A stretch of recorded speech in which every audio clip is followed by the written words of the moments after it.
Η εκολαπτική που βλέπετε αυτή τη στιγμή είναι μια εκολαπτική που κατασκευάσαμε ειδικά για τοποθέτηση αυγών χήνας.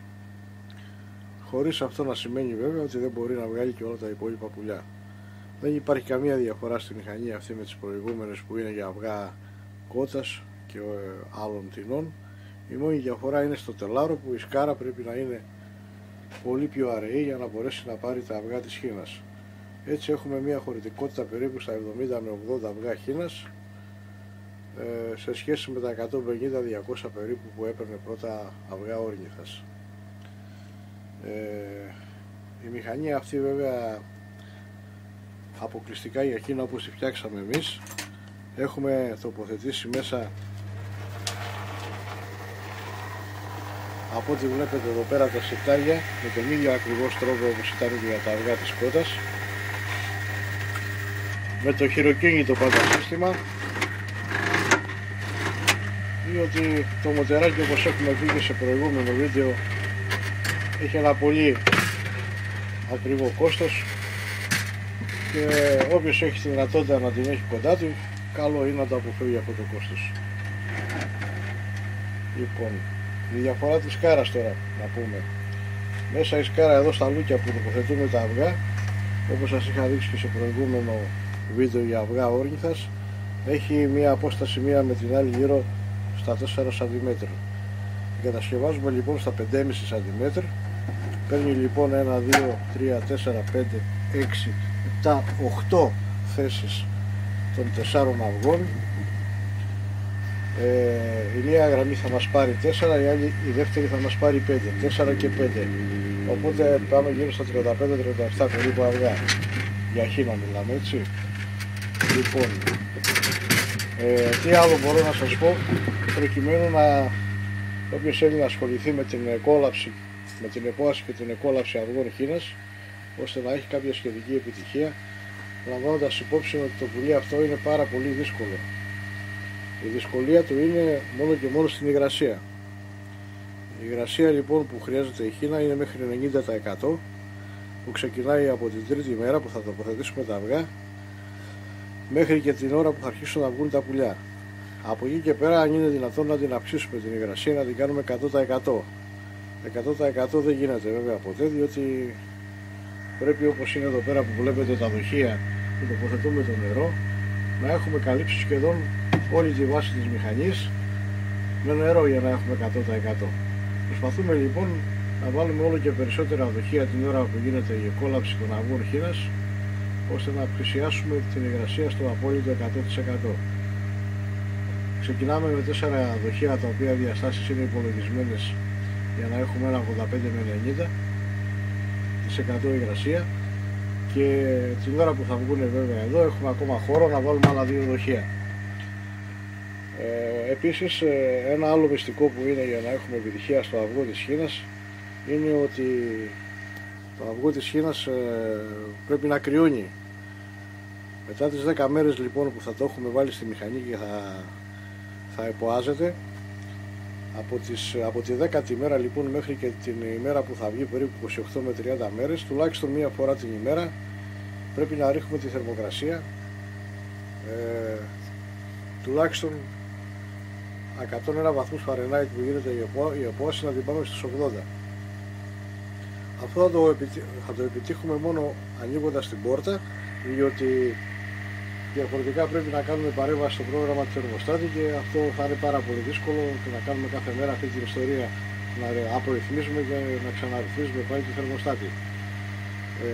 Βάζουμε λοιπόν την πόρτα μας σε κάποιο σημείο το οποίο θα το δούμε στην πράξη. Μπορεί να θέλει ένα πόντο άνοιγμα, μπορεί να θέλει 2 πόντους άνοιγμα η πόρτα. Αυτό θα μας το δείχνει το ψηφιακό θερμόμετρο. Και η θερμοκρασία θα κατεβαίνει για 20 περίπου λεπτά κάθε μέρα, από τους 80 μέχρι 85 βαθμούς Φαρενάιτ.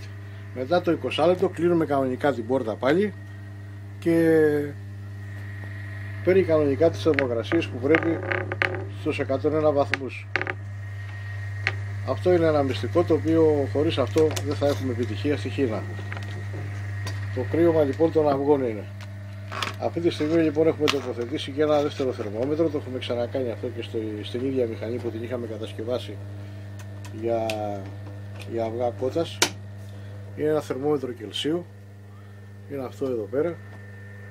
Για να συγκρίνουμε τις θερμοκρασίες της μηχανής σε δύο διαφορετικά σημεία.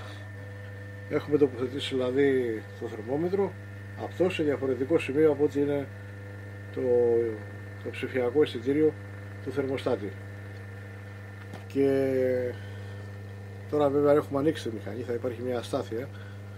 Μετά τη σταθεροποίηση της θερμοκρασίας, μετά από 5 λεπτά 10 λοιπόν, θα δούμε, όπως έχουμε ξαναδεί και σε προηγούμενο βίντεο, ότι τα δύο αυτά θερμόμετρα συμβαδίζουν απόλυτα.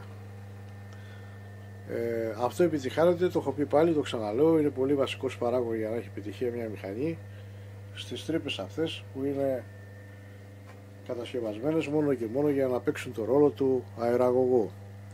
Η αεραγωγή αυτή ανακυκλώνουν τον αέρα εσωτερικά της μηχανής, βάζουν αέρα ψυχρό δηλαδή περιβάλλοντος από εδώ, από μπροστά μπαίνει, και ο αέρας αυτός κατά κάποιο τρόπο στο σχεδιάγραμμα, αν μπορούσα να σας το σχεδιάσω, θα περιστρέφεται γύρω από τα τυχώματα της μηχανής και θα βγαίνει μετά από την άλλη τρύπα από εδώ. Θα δημιουργείται ένα ρεύμα δηλαδή εισόδου ψυχρού αέρα και εξόδου από την άλλη τρύπα εδώ θερμού περίπου αέρα.